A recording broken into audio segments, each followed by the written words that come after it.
We want to acknowledge the wisdom keepers, the medicine keepers who've brought these medicines to be with us since the beginning of human civilization. So we've been using these medicines in many Indigenous communities for healing, for transformation, for raising of consciousness, ever since the beginning. And now here we are talking again about having these medicines become available legally in a country like Australia and countries like the US where Dick is from and so on. So the way this webinar will work is we're going to show a very quick video for those of you who are new to Mind Medicine Australia. Then we'll go through a couple of quick slides and then I'm going to introduce Dick Schwartz to you. So Alana, if you could play that video now for us, and just a reminder to all of you that this video and this webinar is being recorded and will be on our YouTube channel. So Alana will now play the video.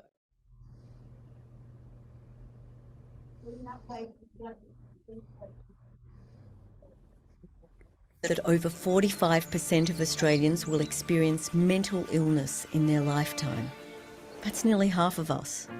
Everything feels flat and translated and don't want to cast. I feel ashamed. Mental ill health devastates lives and families and costs Australians around $60 billion a year.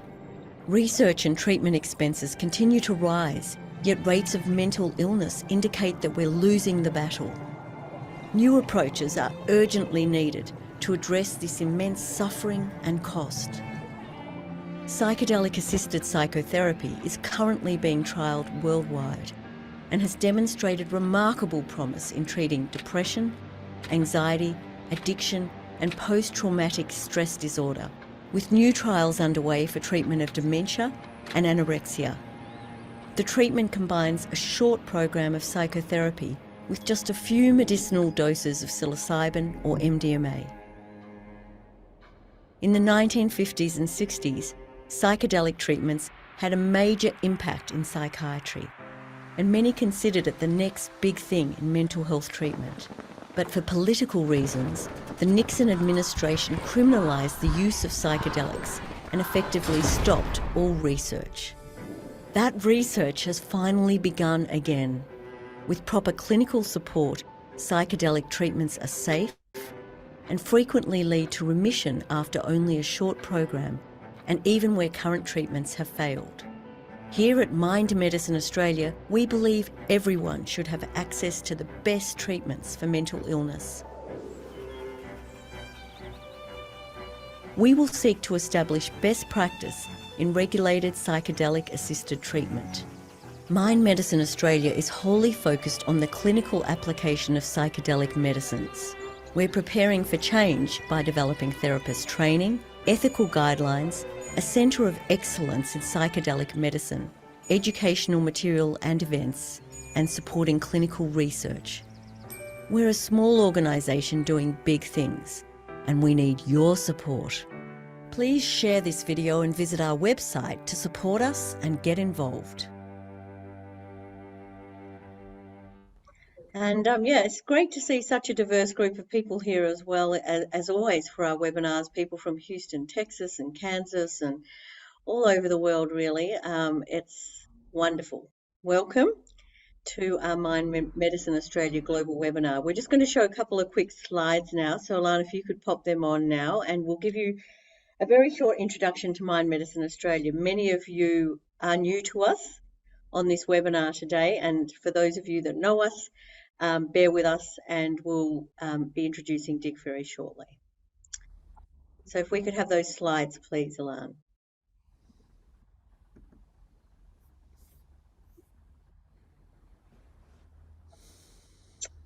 So this webinar is called Internal Family Systems as a Safe and Deep Healing Map to Psychedelic Territory and a Non-Pathologizing Approach to Addiction with Dr. Richard Schwartz. Next slide, thank you.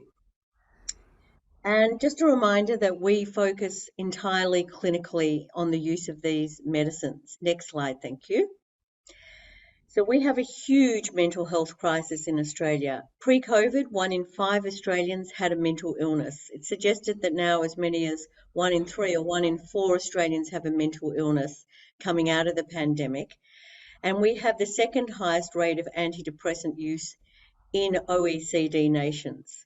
Pre-COVID, 1 in 8 Australians were on antidepressants, including 1 in 4 older Australians, and those numbers have unfortunately increased enormously throughout this last couple of years. And 1 in 30 children on antidepressants as young as 4 years old. An estimated 1 in 2 of us to experience a mental illness in our lifetimes. Next slide. And of course, certain parts of the population experience an even greater incidence of mental illness compared to the normal population, and that includes veterans and first responders, and also a range of other sectors, farmers, accountants, lawyers, and so on. Next slide, thank you. And this is at an enormous cost. It's at an enormous cost to families, to carers, to communities. It leads to unemployment, homelessness, and tragically can lead to someone taking their own life.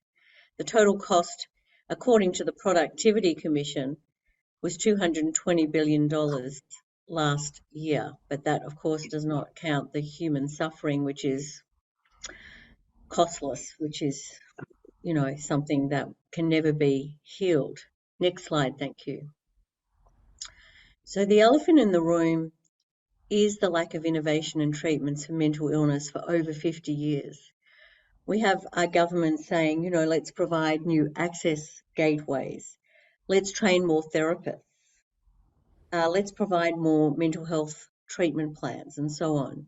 But unfortunately, if we can't get to the root cause of a person's suffering, we can't get them well and out of the system, which means that therapists have these enormous backlogs or have closed their books because they just can't take any more patients on. Or sadly, people drop out of the system. Next slide, thank you.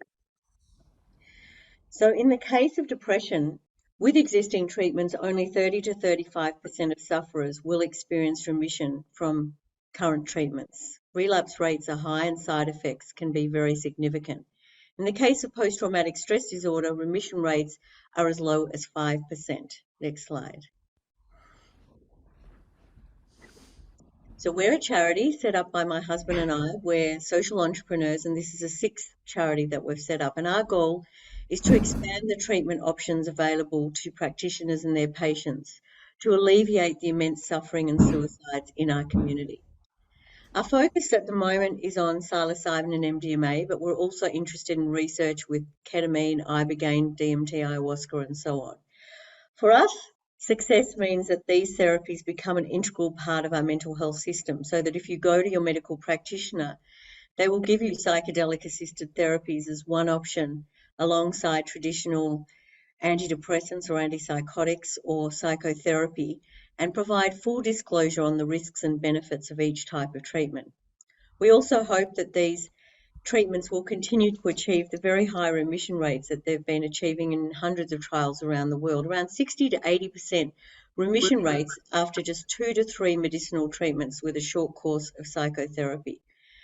And of course, being a charity, our goal is that these treatments are accessible and affordable to all Australians, no matter their location or their financial circumstances. Next slide, thank you. So as I mentioned, just 2 to 3 medicinal sessions in combination with a short course of psychotherapy, leading to remissions in a high number of patients. So these medicines are seen as being curative, not just managing a condition. They're also considered very safe in medically controlled environments and non-addictive. Both MDMA and psilocybin have been granted breakthrough therapy designation, very rare designation, only granted to medicines that could be vastly superior to existing treatments. Next slide, thank you. So what's going on in the brain? I'm sure Dick's going to talk a little bit about this. You're going to talk about this too, Dick? No. Oh, you're not? Okay, well then I'll talk about it briefly. So what's going on in the brain is that we're seeing this altered communication between different brain networks and a bypassing of the default mode network of our brain, which keeps us defaulting and stuck in rigid patterns and programs often developed in childhood. And you can see that represented here on these fMRI scans. The one on the right is a person with depression. You can see the very limited neural connections taking place, the ruminating, stuck, rigid thoughts, I'm not good enough, things won't work out, and so on. Whereas on the left slide, left circle, you see this ingestion with the psilocybin leading to massive neural genesis, increased neuroplasticity, a sense of oneness and connection with self, others, and the planet. And often, what is characterizing any diagnosis of mental illness is a sense of separation, of aloneness, of disconnection. So, to actually give a patient that sense of connection provides a window of opportunity where the brain becomes more flexible and where wonderful therapists, like many of you on this call, can work with the patient to fast track their healing, and where the patient becomes more of an agent for their own healing as well. And that's why these treatments are achieving such extraordinary remission rates. Next slide, thank you. So the whole field is gaining enormous momentum. We're seeing these treatments now being made available for dementia, eating disorders, a range of addictions, autism, ADHD, potentially Parkinson's, schizophrenia, weight loss, cluster headaches, fibromyalgia, and so on. We're also seeing many countries providing access through compassionate use schemes, special access schemes. Mind Medicine Australia also successfully worked with the Australian government to release $15 million in funding towards clinical trials which are currently taking place. And currently, rescheduling applications are going through the TGA process of moving from Schedule 9, prohibited medicine, to Schedule 8, controlled medicine. Many of you will have seen that the TGA just came up with another interim decision saying that they weren't going to reschedule the medicines. But we all need to kick up a huge stink about that, because it's just inhumane that so many people should be suffering with treatment-resistant conditions. And if you look at our homepage of our website now, after this webinar, you'll see a letter that has been delivered to the Prime Minister by a lady called Vanessa in New South Wales, who lives in the seat of our Prime Minister. And she hand-delivered a letter to him on Monday about her very, very tragic story of her husband, who experienced 96 shock treatments, tried 19 different antidepressants and antipsychotics, was hospitalized for 19 months over a period of 3 years, and then sadly couldn't hang on any longer. She desperately wanted to give him the chance of psychedelic assisted therapies. We're also seeing many US states legalizing psilocybin for therapeutic use, the Canadian government, and so on. Next slide, thank you, Alan. So Mind Medicine Australia is focused on building the ecosystem. We have lots of educational events like these with world leaders, and we'll be announcing our 2023 global webinar series shortly. We may also announce a huge summit over the next year or two. We also have state and regional chapters, and Scott's the chapters manager. So if you're not already in a chapter, please join one, or if you want to start one in your community, please reach out to Scott and all of us. We also part fund trials. We started the first ever certificate in psychedelic assisted therapies in the Asia Pacific region, and have graduated around 240 practitioners, psychiatrists, psychologists, GPs, physicians, psychotherapists, counsellors, paramedics, nurses, and social workers, and many others. We also engage with the university sector on novel research. And of course, we're looking at the legal and ethical frameworks, the manufacturing of the medicines, and rollout strategies for clinics. Next slide, thank you, Alan. So Tim Ferriss said that he views the next 5 years as a golden window where we can all make donations in terms of small amounts of money to achieve billions of dollars of impact in terms of saving and improving millions of lives. Next slide, thank you, Alan. And many people ask how they can help. Well, start conversations, look at our wonderful Learn section on our website, volunteer, join our chapters, talk to your doctors and medical professionals. Every time I go to a GP, I ask them if they've heard about this, and though they may not have to begin with, they often become advocates and start doing our training courses and start really pushing for these treatments. Also, you know, we are a charity, so we can't do this alone. And we really encourage you to donate to the charity, large or small. Every donation is gratefully received, and we run on the smell of an oily rag. Peter and I donate our time 100% of the time, don't charge anything. to this charity and donate most of our money as well. So in any ways that you can help, of course, talking to your local, state and federal members of parliament is extremely important. Next slide, thank you. So we have 4-week online course. Next slide. Our certificate course, wonderful website for that. Next slide. This is about the rescheduling. So you have until November the 24th, to put in submissions to the TGA to oppose their interim decisions. This is critically important. We just got 13,000 submissions earlier this year, with 98% of those submissions supporting rescheduling. So if all of you and your friends can put in submissions before the 24th of November, and this can be something very short, just saying, we oppose. Or you can write a letter saying why you oppose. Mainly because the rates of suffering in our nation are just too high, and it's inhumane that these medicines should be withheld. Next slide, thank you. Join your local chapter. Next slide. We have lots of goodies as well. Australia's first book of healing stories, 53 Australians profiled in that. Some wonderful mushroom gift cards, t-shirts and so on. Next slide. And next week, we're thrilled to announce, for those of you that don't know, that we've brought Professor David Nutt to Australia, who will be presenting in Byron Bay, Canberra, Sydney and Melbourne at a range of public events. If you haven't already signed up for tickets, please do. The tickets are selling very fast. And I'll ask Scott to put a link to all of the Professor Nutt events in the chat now. And we look forward to meeting you. Come and say hi if you come to those events, and spread the word. Next slide, thank you. That's it. That's it? Okay, thank you. So now I am delighted and honoured to introduce Dick Schwartz to you. He is a family therapist and founder of Internal Family Systems. He began his career as a family therapist and an academic at the University of Illinois in Chicago. There he discovered that family therapy alone did not achieve full symptom relief, and in asking patients why, he learned that they were plagued by what they called parts. These patients became his teachers, and they described how their parts formed networks of inner relationships that resembled the families he had been working with.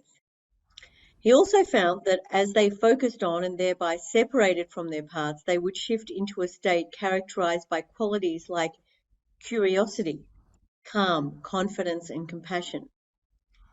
He called that inner essence the self, and was amazed to find it even in severely diagnosed and traumatized patients. From these explorations, the internal family systems model was born in the early 1980s.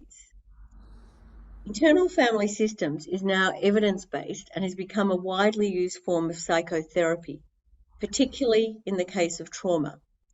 It provides a non-pathologizing, optimistic, and empowering perspective, and a practical and effective set of techniques for working with individuals, couples, families, and more recently, corporations and classrooms. In 2013, Dick left the Chicago area and now lives in Brookline, Massachusetts, where he's on the faculty of the Department of Psychiatry at Harvard Medical School. We're deeply honoured to have you with us today, Dick, and supporting the work that we're doing. And we're very grateful for the impact and achievements and contribution that you've made to the world. It is incredible. Welcome. Thank you, Tanya. And it's very impressive what you're doing. I had no idea. So congratulations. It's a good fight, but a hard fight. And we don't sleep much. But yes, thank you.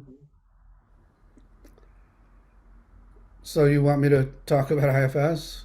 Yes, I'd love you to speak a little about IFS, and then what we're going to ask people to do. Do you have any slides or not? No, no slides. Okay. So what we might do is, if you could give a little background on IFS more, a bit more, you're the expert, you're the leader in the field and the founder of it. And then we'll talk a little bit about how psychedelic assisted therapies and IFS can work well together. How does that sound? Sounds great. Yeah. So the very condensed version with IFS is, as you read, I ran into this phenomena of parts, what clients started calling parts in the early 1980s. So I've been at this for 40 years, trying to turned the culture onto this. And what I discovered as I explored with my clients is that a lot of these parts that they were calling inner critics, or the part that made them binge, this was an eating disorder population, or the parts that made them feel totally, totally worthless and young and empty. As I had my clients begin to get to know them, because my background as a family therapist, as they started talking about these as almost inner family members, and I started to help clients listen to them rather than fight with them or try to get rid of them. And as I did that, I began to learn that they weren't what they seemed, and that actually they were good parts forced into these extreme roles by trauma. And many of them were living in the past. They were frozen in time when you were maybe a child, and you were traumatized, and they decided they had to protect you and took on these extreme roles. And so some became protectors, and others, because they were so vulnerable, they might be called inner children, and were hurt by the traumas, took on what I call the burdens of worthlessness or terror or emotional pain, and shifted out of their naturally playful, lively states into becoming bundles of depression or fear or shame. And once they take on those burdens, they have the power to make us feel all of that. And so we tend to want to get away from them, so we lock them in inner basements or abysses, and I call those exiles. So one class of parts, again, are these young hurt parts or scared or ashamed parts that we tend to want to stay away from. And in thinking we're just moving away from the memories and sensations and emotions of the trauma, we wound up locking up our juice, these precious qualities. And when you have a lot of exiles, you feel more delicate, the world feels more dangerous, because so many things could trigger those young parts. And when they get triggered, they'll flood and overwhelm you and pull you back into those scenes. So a bunch of other parts are forced into protector roles, and some of them protect by trying to manage your life so that people don't get close enough to hurt you again, or you look perfect so no one rejects you, or you perform at a high level to counter the worthlessness, or you have these inner critics who are yelling at you all day to try and get you to behave or to try and keep you down so you don't take risks and so on. So there's a lot of different what we call manager roles that protectors take on, really just trying their best to keep you safe. And they're stuck in the traumas also. So they think they still have to do what they needed to do back when you were 5 or 6 years old. And actually, if you ask them, they'll say that that's how old you are, because they literally live back there. So, and then the world has a way of triggering your exiles, in which case it's a big emergency, because it feels like this wave or flames of emotion are going to pull you back into those scenes and make you feel terrible. So despite the best efforts of these managing protectors, you get triggered, and then there's another set of parts who immediately go into action to deal with that emergency, often in a very impulsive way, and they'll make you get higher than the flames of emotion, or they'll douse them with some substance, or they'll distract you till they burn themselves out. And so we call those firefighters. They're parts that, in contrast to this managing group, which you might call the ego, are reactive, impulsive. They don't care about the collateral damage to your body or to your relationships. They just got to get you away from that scary flame of emotion. So that's the very simple map of this inner territory that I developed pretty early on, and has held up as a very useful map through the whole time. And it is very useful in understanding psychedelics and what happens to people when they're in that state. The bigger discovery, for lack of a better word, in IFS is that in addition to all of these parts I described, and again, the roles I described don't describe the parts themselves. That's the roles they were forced into, such that when they unburden and are taken out of where they're stuck in the past, they'll transform immediately into their naturally valuable states. So, as I was exploring all this and trying to, once I got hip to the fact the parts weren't what they seemed and deserved to be listened to, I would try to get my clients to do that. And so maybe I'm having you, Tanya, talk to your critic. I'm sure, like everybody, you've got one. And instead of arguing with it, I was trying to get you to ask questions like, why does it call you names? What's it afraid would happen if it didn't? From a place of curiosity. But maybe you're starting to do that, but all of a sudden you're furious with the critic and it gets defensive and things break down. And so, as a family therapist, it reminded me of times when I might have two family members trying to talk to each other, have them listen to each other, and suddenly one gets angry at the other. And we were taught to look around and see if somebody isn't cueing that one covertly, that it's siding against the other one. And we often would find that and get that third party to move so there's a better boundary between the other two and they settle down. So it occurred to me, maybe this is what was happening in the inner world. Maybe as I'm trying to have my client talk to her critic, part that hates the critic is coming and is doing the talking. And I'd ask clients, I'd say, Tanya, could you ask the one who's so angry at the critic to just chill and relax and give us a little space here? And to my amazement, clients could do that pretty readily. And when they did, they would shift immediately into a totally different state and would say words like, now I'm just kind of curious about why it's calling me names all day. Seconds earlier, they hated it. Now they're just curious, they're calm, they're confident relative to it. They even have compassion for it a lot of the time, spontaneously, without me cueing that at all. And I would try that same process with other clients, and lo and behold, the same person would pop out with those same C-word qualities and would know how to relate to their parts in a healing way, which blew my mind because I was working with clients that had horrible, horrible childhoods. If you believe basic attachment theory, they had no business with those kinds of qualities, especially so quickly, just under the surface.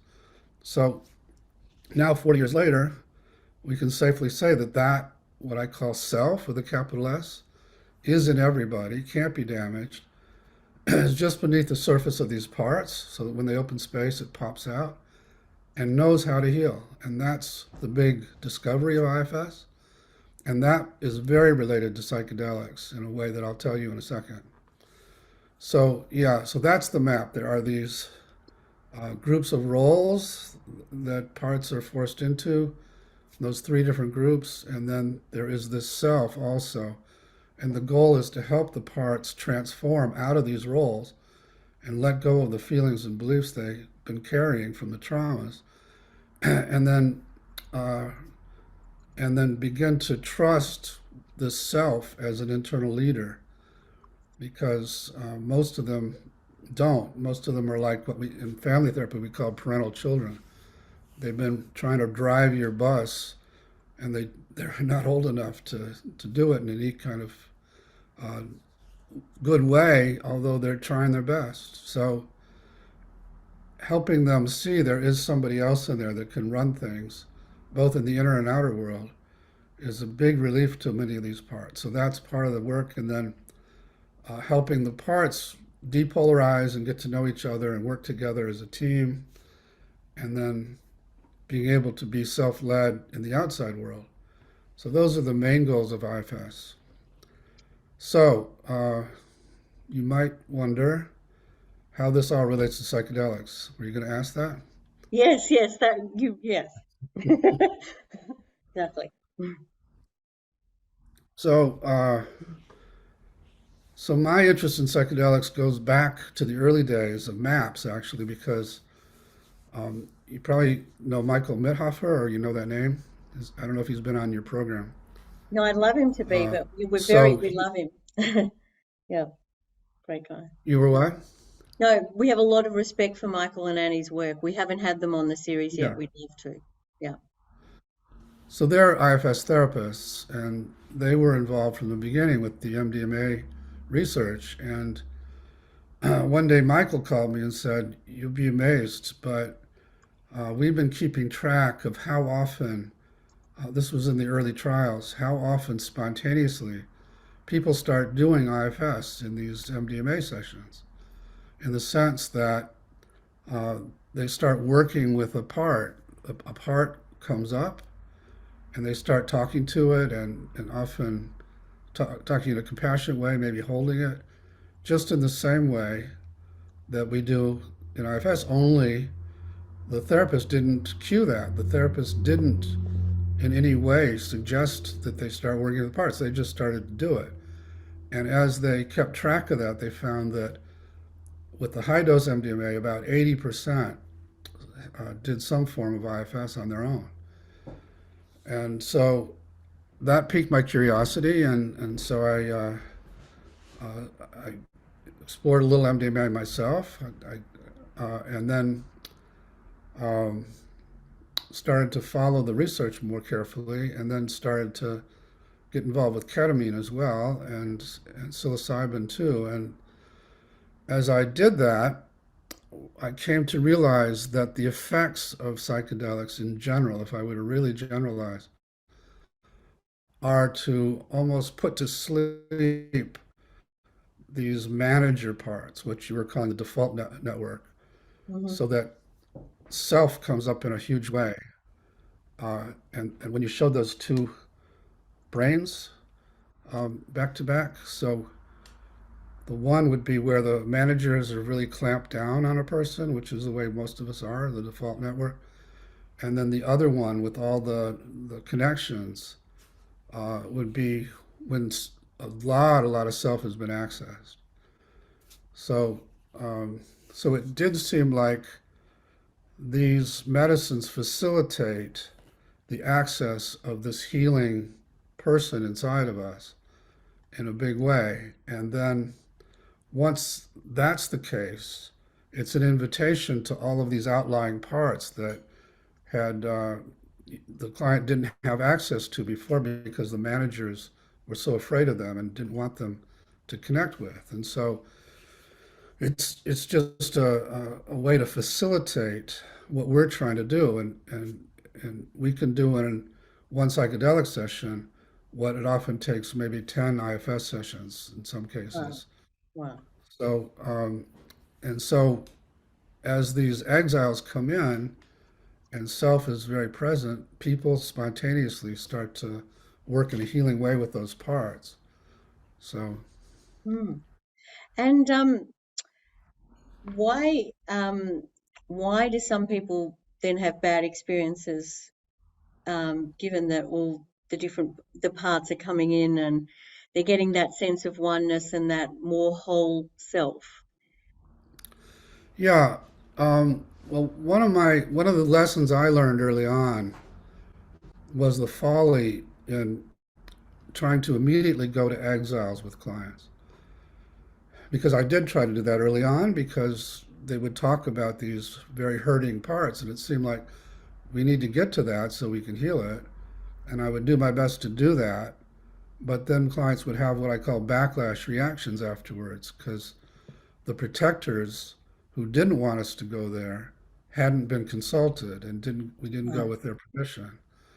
So that was a lesson I learned, and I as the whole psychedelics thing exploded, I've become very concerned because psychedelics has the power to bypass these protective parts as we're talking about. Not in some cases. I mean, in some cases, the protectors are strong enough that they'll totally counter the whole psychedelic thing, and person will have not much of an experience.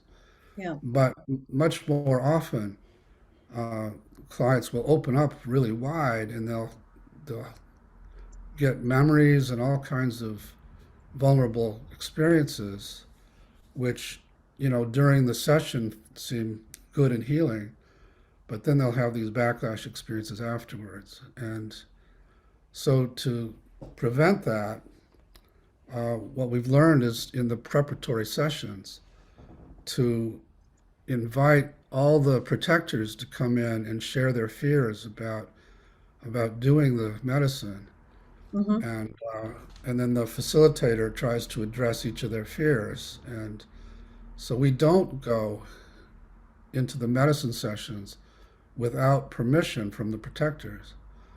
And as we have taken on that practice, uh, the backlash has evaporated. There's just no, you just don't get it because we're doing it with permission.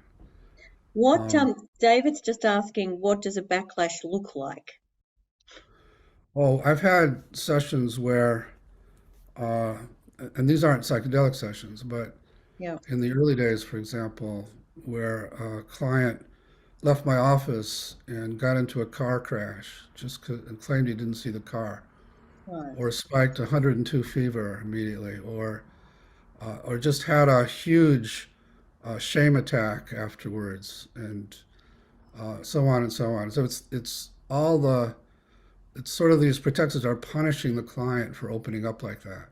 right. So Wow, yeah, it's fascinating. and and a lot of bad trips I think are related to that. Yes, yeah, no, it makes such good sense, by the way, to bring these, to bring the psychedelic assisted therapies together with IFS. I'm, when we first talked, I was so excited about what you're doing. There's a lot of questions here, Dick. Um, I'll just start asking some of them to you if that's okay. Sure. Yeah. You were going to say something else though, I think, there, or not, about the Well, backlash. No? the other thing I'm excited about is psychedelics, some more than others, seem to open a kind of portal to spiritual wisdom. Hmm. And I, the more I've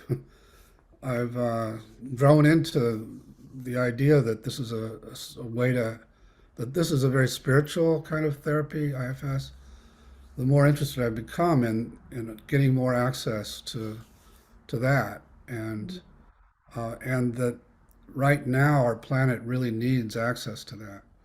Hmm. So that's my other big interest in psychedelics is that um, you, like, for example, with ketamine, which I've done the most with and run trainings with Hmm. ketamine with Phil Wolfson and other people, Yeah. uh, you leave your body entirely with iDose, and you become one with the big self, whatever you want to call that. Uh, Many people call it God, but it's just you become part of the non-dual, which can be a very blissful experience. And then as you come back, uh, you retain a memory of that, and Hmm. and that's partly why it's so good with end of life stuff because Yeah. you really come back knowing that it's when you die, it's just a transition, and there's so much more out there than this world, Yeah. and and so you have a, a better perspective on all the things you thought were so bad in your life, and you have a little more separation and a little more access to self in general. After those kind of experiences too, that's how I think psilocybin often works as well. Hmm. With MDMA, you don't leave; you stay in your body, but your heart opens like crazy. So you have this huge compassion and desire to connect, and so they work in different ways. But for me, too much emphasis has been put on the medicines as the healing agents. But for me, they're just a way to get access to this stuff that needs therapy. It needs to be healed and transformed. Hmm. Now that's a really excellent explanation, and of course, the psychedelic assisted psychotherapy. We always have to reinforce that it is not just the medicine that's doing this incredible healing work. It is this combination of wonderful therapy, and I think internal family system sounds like the ideal companion for this work. There's a question Thank here you. from, thank you for your work. Vel says, how we can facilitate the client's ability to unblend and access self energy. In psychedelic work, or She doesn't specify, but oh, I guess. yeah, in non-psychedelic IFS, the way you do it is you have the person pick a part to start with, and then have them find it in their bodies, and then this question, how do you feel toward that part of you? So to go back to your critic, Tanya, how I'd say, how do you feel toward that critic? Where do you find it in your body? It's Mm-hmm, in my head usually.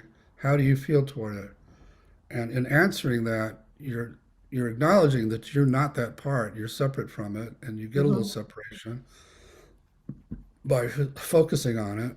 And then when you say how you feel toward it, you're telling me how much of yourself is present versus other parts that are polarized with it. So again, if you say I'm afraid of it, that wouldn't be self. It's not one of those C word qualities. By the way, I don't think I listed all eight of them. So the consistently over these 40 years, when people access that state of self, they manifest not only the ones I mentioned, which are calm, curious, compassion, and confidence, but also creativity and courage, clarity, and connectedness.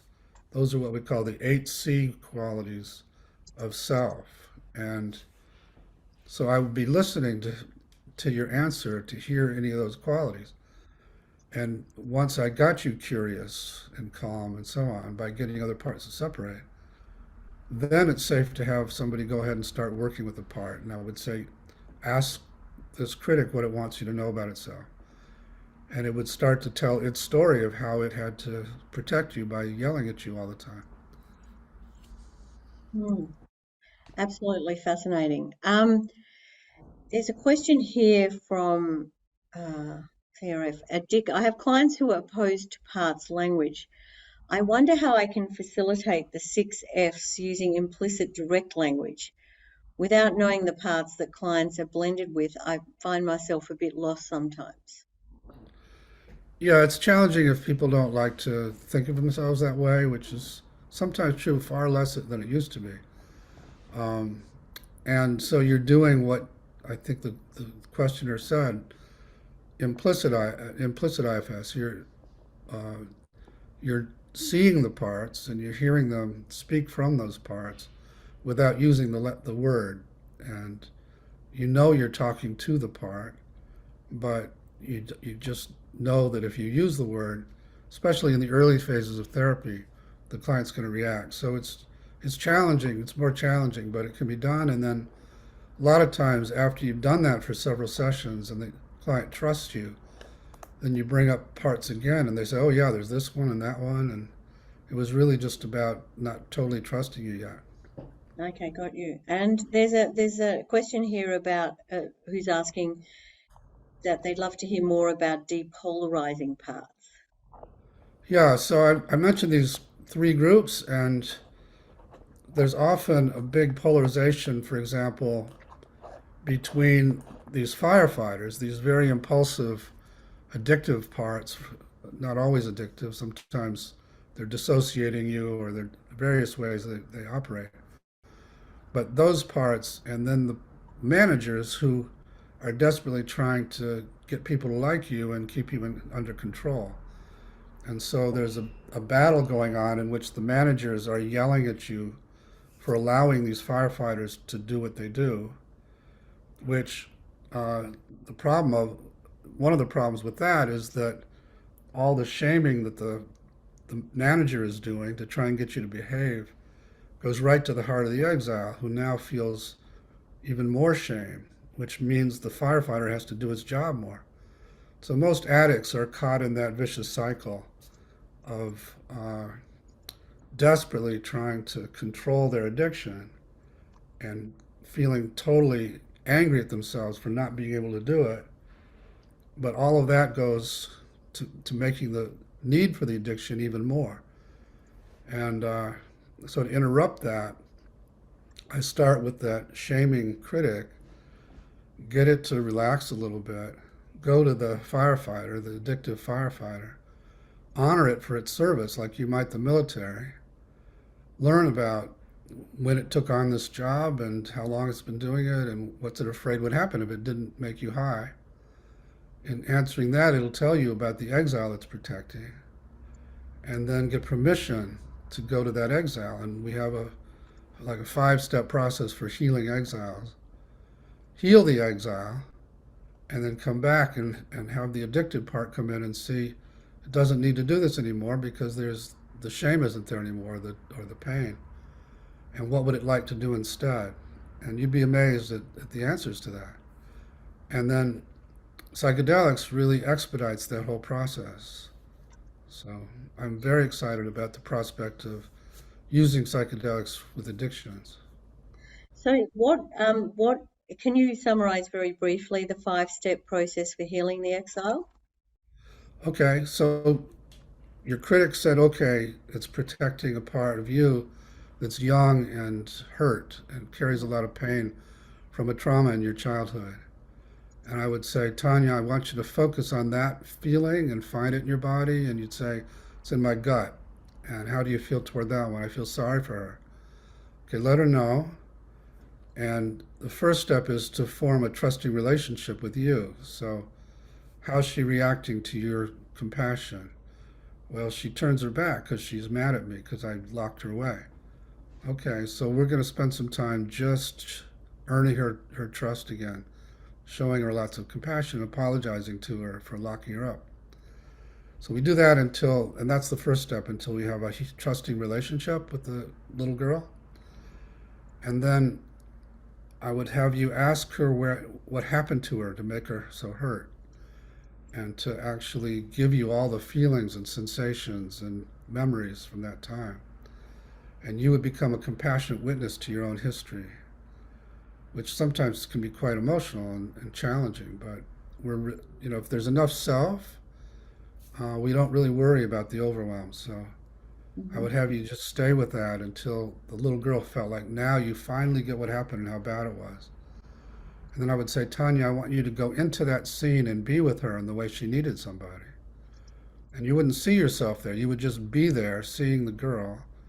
And we would have you do whatever she wanted you to do back there to protect her in the way that you weren't there for her earlier. And we would do that until she was ready to leave that time and place with you and come off into the present to be with you here.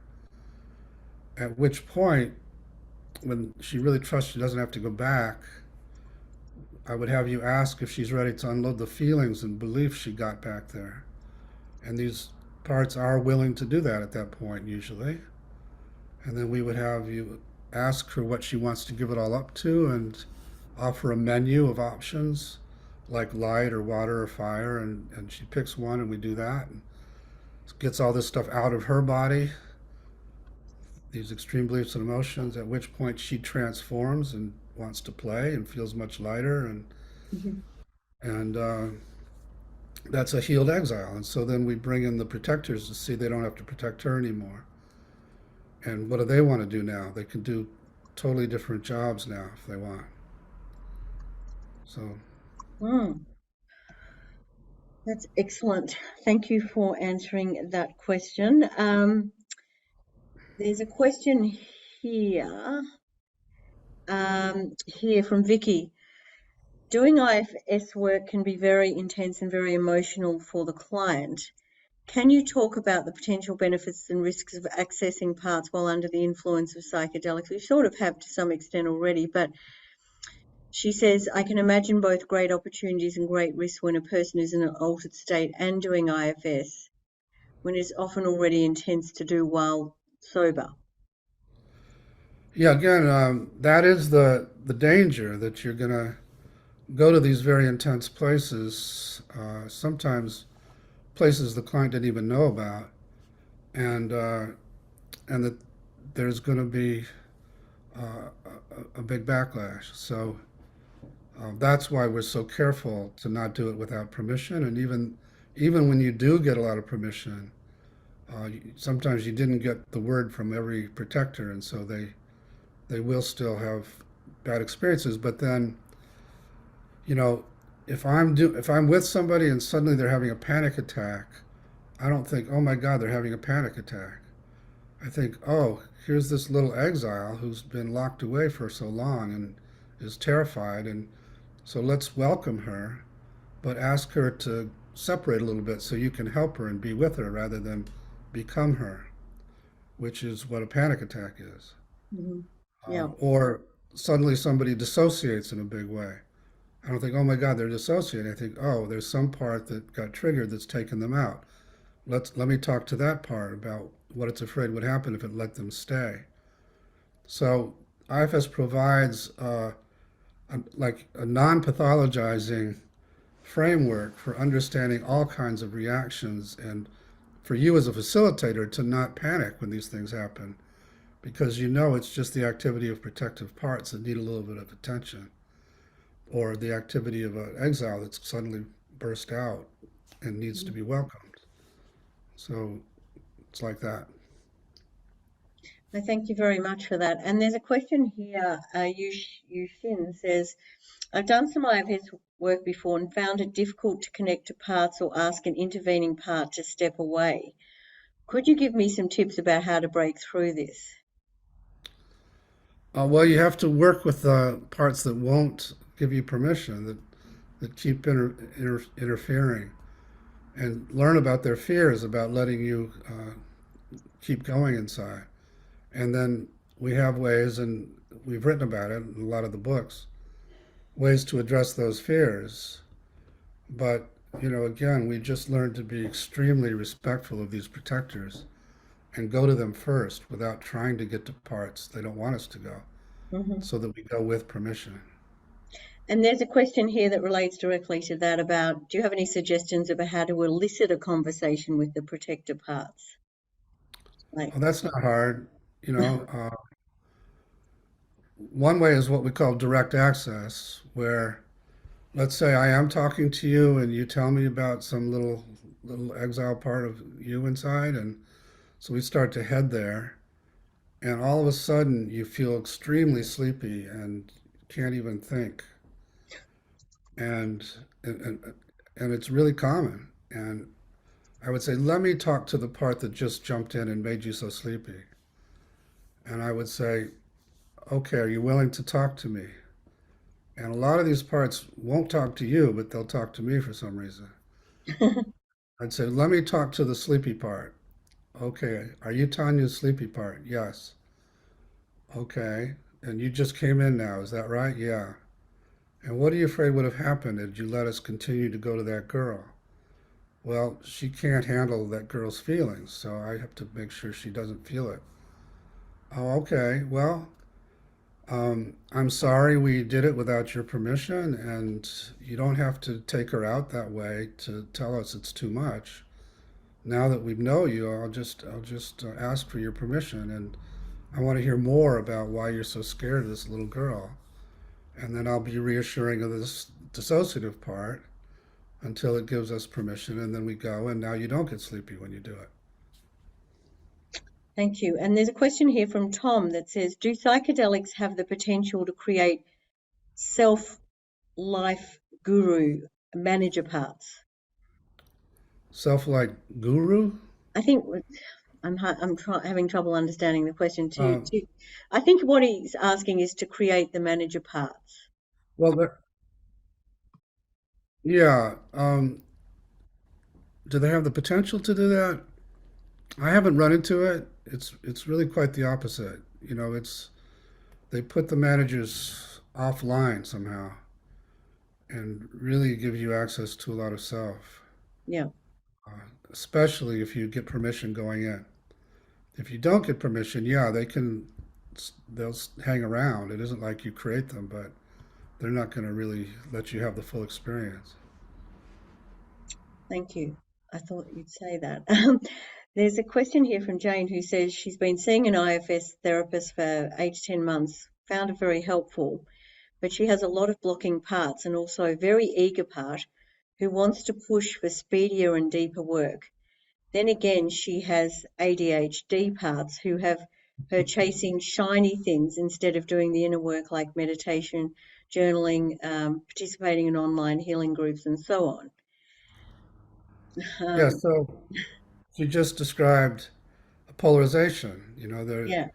There's this eager part that's pushing and pushing, and then the protectors who don't think it's safe to go to these places are pushing back, and then she spends all her time in that polarization. And then she's got the firefighters with all the distractions that she calls the ADHD parts, Hmm.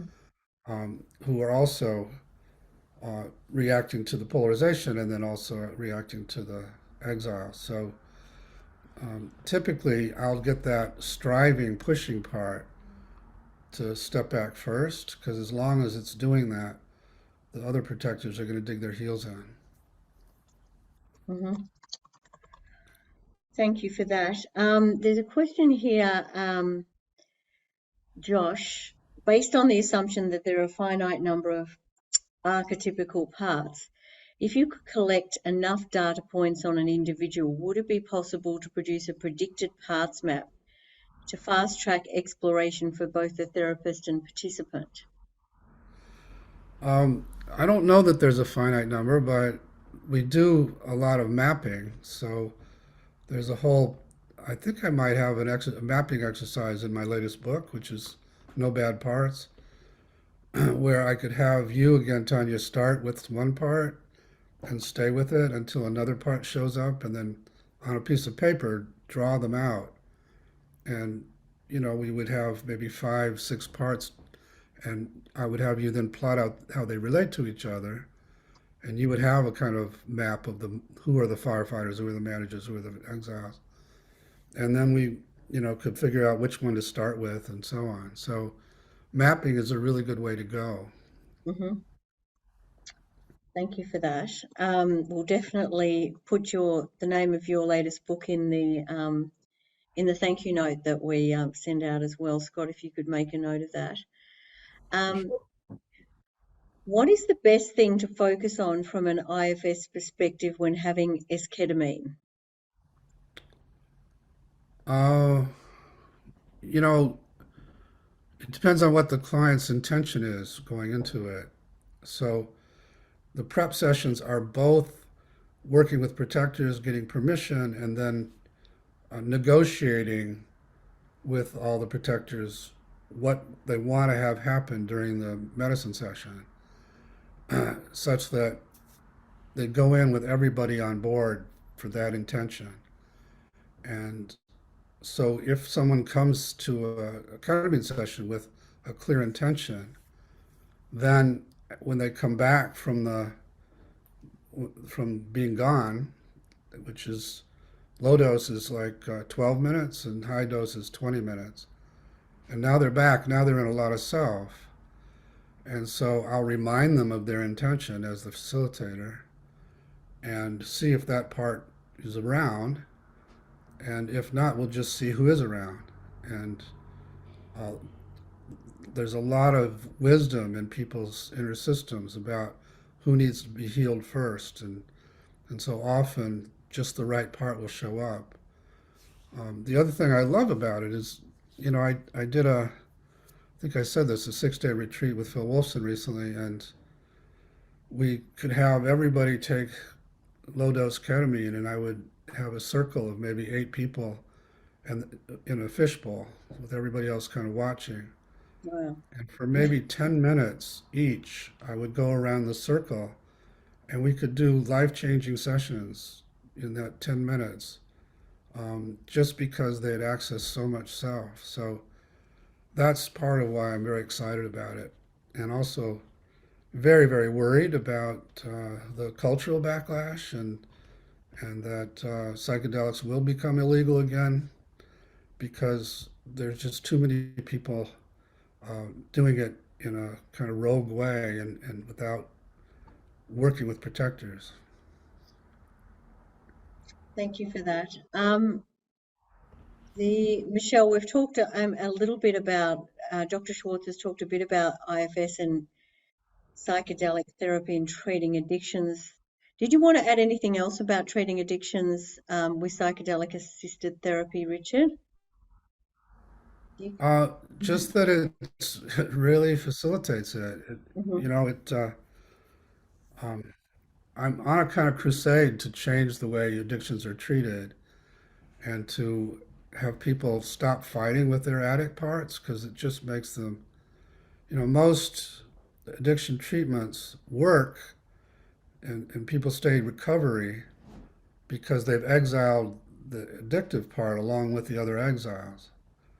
And then they're in this kind of fragile state where they have to have a lot of support from 12-step groups and other, other ways, and they have to stay away from certain kinds of triggers because uh, anything could start the whole, they get out of their recovery. So what I found is if instead these addictive parts are treated like heroes, which they are, because there was a point where they really needed to get you high away from the pain. And often, if you ask what they're afraid would happen if they didn't keep you high, they'll say you would die. And they mean it because the next firefighter on the hierarchy is suicide. Mm. So, and a lot of people, when they dry out, they start to get suicidal. So, we honor these parts and then we offer an alternative way to deal with the pain, which is to heal it in the way that I just described. And they'll often totally go for it because they don't like having to do this to you. So it's a very different paradigm for addictions in that sense. And then the the medicines really expedite all that, just like they do with other things.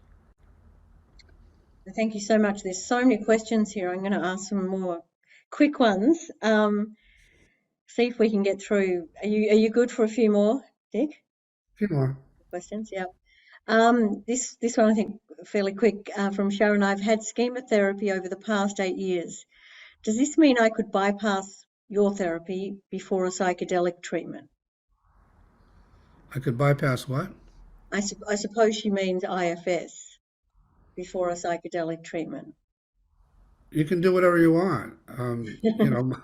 My advice, though, is to work with your protectors before the psychedelic treatment. Hmm. That's the Thank you. main thing. Yeah. Question here from Carsten. How would one go about getting specific training in the application of IFS to psychedelic assisted psychotherapy? Um, so I guess that means they'd be IFS trained initially, but at the moment there's not a course combining the two. That is something we'd love to talk with you about a bit, Dick, as well. Okay, I'm interested. Yeah. Yeah. There are IFS trainings in Australia. Uh, there's a guy named Simon. Do you know Simon Dorsey? Yes. So he's our coordinator in Australia and trained a lot of people. Um, IFS has gotten popular all over the world, so it's really hard to get into these trainings now. Mm. But we do offer something called the online circle off of our website that gives you most all the content. You just don't get the supervised practice you get in the training programs. But that's an option for people, and our website is ifs-institute.com. IFS. Scotty, you'll put that in the thank you notes too, yeah? Yep. Beautiful. Um, Question here from Andrew. Has IFS been applied extensively to those with schizophrenia? Has this been effective for working with and treating those with this illness and the hallucinations, particularly auditory, that they hear? Uh, yeah, I have some experience. We don't have outcome studies, but I have some anecdotal experience with having very good luck with schizophrenia and other conditions that people haven't thought psychotherapy is very useful for. And a lot of the reason we have good luck with it is because instead of trying to get rid of the symptoms, we're going to the parts that are creating the symptoms with curiosity and listening to why they want to give you delusions or why they want to give you hallucinations and what are they afraid would happen if they didn't do that. And then you learn about the traumas and the exiles, and it's pretty much the same deal. In Australia, there's a woman named Stephanie Mitchell who's been pioneering in working with IFS and schizophrenia, I believe. Yeah. Mm. Okay, that sounds very interesting. It's one of those very hard conditions that we receive a lot of requests about. There's a question here from Jane, and Jane, I'll respond to this briefly. Are there specific skills that a therapist needs in order to work with a client psychedelic assisted session? So that is taught a lot in our certificate in psychedelic assisted therapies training certificate, and we encourage you to apply to that if you are a therapist. We are also, Dick, going to speak with you about potentially being one of our faculty members for our certificate training course, because we'd love to extend the work that we're doing to combine IFS with psychedelic assisted therapies. And Jane, the sessions take, I mean, in the case of psilocybin and MDMA, around about 4 to 6 hours at least. But as you've heard from Dick Schwartz during this session, of course, the ketamine assisted therapy is a much shorter treatment. Did you want to comment on that at all, Dick? Yeah, it's shorter. I mean, if you make it a ketamine-assisted psychotherapy session, the the period of time you leave your body is maybe 20 minutes, but then you're going to do a couple hours of work after Yeah. that. So the whole thing could take 2.5 to 3 hours. But um, oh, and I think there was a question about the qualities of the therapist, and Yes. that is something I want to speak about because the degree to which the the person doing the medicine will have a good experience is very related to the presence of the facilitator. Mm. And so we teach therapists to get to know their own parts and to get to know when those parts are around versus when they're in self, and Mm.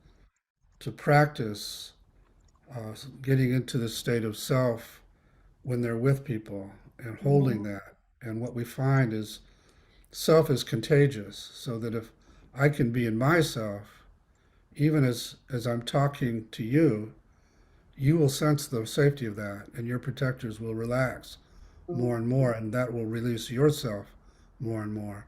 And then the more self there is in the room, the more healing can happen. So the presence of the facilitator is terribly important, and this offers some very clear ways to know when you're in that open-hearted presence with all those 8 C's. That is absolutely fascinating. Thank you for that. Oh, just let me see. There's still a couple more. Scotty, have you got some? There's from an IFS approach, what do you feel towards high dose versus microdosing approaches using psychedelics? I don't have a lot of experience either personally or in a therapeutic way with microdosing, so I can't really speak to that, I'm afraid. Okay, no problem. Um, There is one in here that I saw, which is John's put a question in. There's a shamanic teaching of IFS or something similar called energy body mastering and energy body clearing. And then he was wondering if you've looked into it and know much about it and the differences and similarities between it. And the question is differences that journeying process offers, like dealing with artifacts. I don't know. I haven't heard of that, so I can't really speak to Can't it, I'm comment on afraid. it. Cool. There's a Thank you. lot of similarity between IFS and many different shamanic traditions, I have to say. Could you speak to that a little bit? I'd personally be fascinated to hear about it.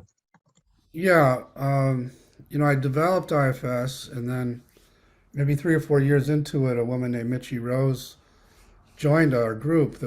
We had a little kind of experimenting group that was comparing notes all the time, and she had been studying something called soul retrieval, which was developed by Sandra Ingerman, and was doing that kind of comparing, and uh, and I was intrigued, and so I looked more into various shamanic traditions.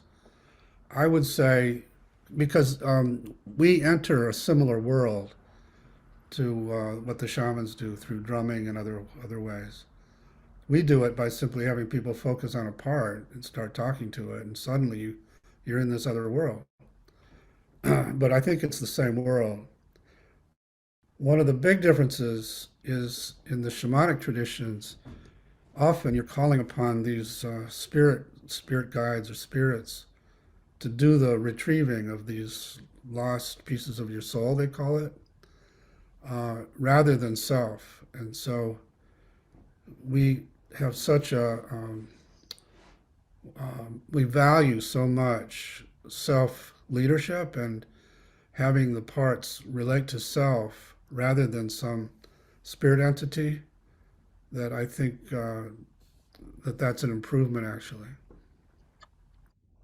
I just want to finish with one question that I've been thinking about. You said earlier in the session, very early on, your introductory comments, that how important it is to access spirit now, and how this work and the combination with psychedelic assisted therapies really helps to access spirit, and why that's critical now. And there's a question here as well in the chat that says, is a legislative backlash, or all the pushback that we're getting, and organisations like MAPS and others have been getting for years around the world, is that possibly linked to the suppression of the self needed by a current profit-driven economic model of society? I totally believe that that's true actually. Yeah. Yeah. I think there is a lot of, if people, if self comes in a big way, it really is going to threaten the existing totally parts driven societies that we've created. And some it may be subconscious, but I think there is a lot of fear of that happening. And what do you see as, if you had to name the main parts that are in society at the moment versus one particular individual, what would you say are the parts in society at the moment that are really damaging human civilization? Well, so you could take my map and overlay it onto a country. So in the Yeah. United States, for example, there are more exiles and there's more pain, and there's more fear than almost ever, I think. I saw a statistic recently that said 60% of the people live paycheck to paycheck. Hmm. And so we have huge numbers of exiles. And when you have a lot of exiles in any system, any size, you're going to have very extreme protectors. And Hmm. some protectors are going to be like the current Republican Party in our country, that it's every man for themselves and quit sniveling, and we don't we don't need all these social services, and everybody should be strong, and people have that same part running their lives inside of them. Hmm. And then you've got polarization, just like you do inside of people with all the, Yeah. and so yeah, it's like an internal system writ large, with no self to be found in the current system we're in. So It's, yeah, the whole middle part where we build understanding is like completely gone at the moment. Is that that's is that right. what you're trying to say? Yeah. Yeah, and the only reason I have any hope is because I've seen this change in internal systems so quickly. Yeah. Once you get a little bit of access to self, and as soon as that happens, the parts say, "Oh my God, we don't have to fight each other. There is somebody here that can lead," Hmm. and everybody kind of senses what they have in common with each other, which is the well-being of the person. So I've seen that happen enough times to hope, if we can just bring forth enough self in any level of system, including countries, that things can change quickly. And how does that how does the current very sort of woke mentality that is infiltrating a lot of society, how's that, what part is that? Yeah, well, that's the polarized part Yeah. that that's so righteous and condescending, uh, and kind of attacking of anybody who makes a mistake, Mhm. and that is partly why Republicans are so popular, because uh, so many people have been feel condescended to, Mhm. and these people are hurting, and they feel kind of rightfully righteous because they've lost their good jobs and they're working in Mhm. terrible jobs, and they see these rich liberals Yeah. who are so woke and resent them, and Right. then they look for some strong man like Trump to deal with Mhm. it. Yeah. So that's the polarization. You nailed it. So Yeah. Okay. It is absolutely fascinating. Have you thought of you've written lots of books and papers, but it'd be very interesting to do an article or book on this whole sort of the social reflection of the parts, I think, and how they play I out have and thought about it. Yeah, how they're compromising our human civilization right yeah. I have thought about it, and now. if I ever come up for air with all the other things, what happens is when you get popular, you get bombarded. So Yes. uh, I'm really, I just don't have space to write again. Yeah, I understand. Well, look, on behalf of everybody here, I think there's some incredible comments about people who've been following you for years, and some beautiful comments which we'll share with you, Right. Dick, as well. And really, I mean, and there's a comment here saying thank you for all you're bringing into the world, and we thank you. For all you're bringing into the world. And I will reach out to you shortly on a few other ideas that we have around collaboration. Don't worry, they're not too time consuming. Thank Uh, okay, I'm very open. So I've enjoyed talking to you, and you. I'm very impressed with your presentation earlier. Thank you so much, and blessings to you. Have a beautiful evening. Where are you based in the world exactly? Which? Yeah, the intro we haven't changed because I about 9 months ago moved from the Boston area to the Chicago area. Oh, that's So right. Yes, yes, yeah. Massachusetts. Yeah, that's right. Yeah. I'm back in my roots now in the Chicago area and Okay. Mm. back with my kids and grandkids. Oh, how beautiful. Well, you've got lots of parts happening then, I'm sure. That's right. All right. Well, look, we wish you a great evening, and thank you again for your contribution to our work. And we'll be in touch very soon. And thank you. Much gratitude. Thank you. Thank you, and everyone, if you can thank Dick. And for our next webinar, which is on the 17th of November, please sign up. Scott will put that link in the chat again. And please sign up and be part of the conversation with Professor David Nutt, who's coming to Australia next week. And let's cause such a stink to the Therapeutic Goods Administration that they don't know what has hit them. And please go and look at Vanessa's letter to the Prime Minister. And Dick, I urge you to go and have a look at her letter to the Prime Minister on our homepage. It's very moving indeed. So Okay, thank I'll you do it. all. And we'll ask each of you to bring back 4 or 5 people to the 17th of November webinar. All blessings. Thank you, everyone. Bye, everybody. Bye, everyone.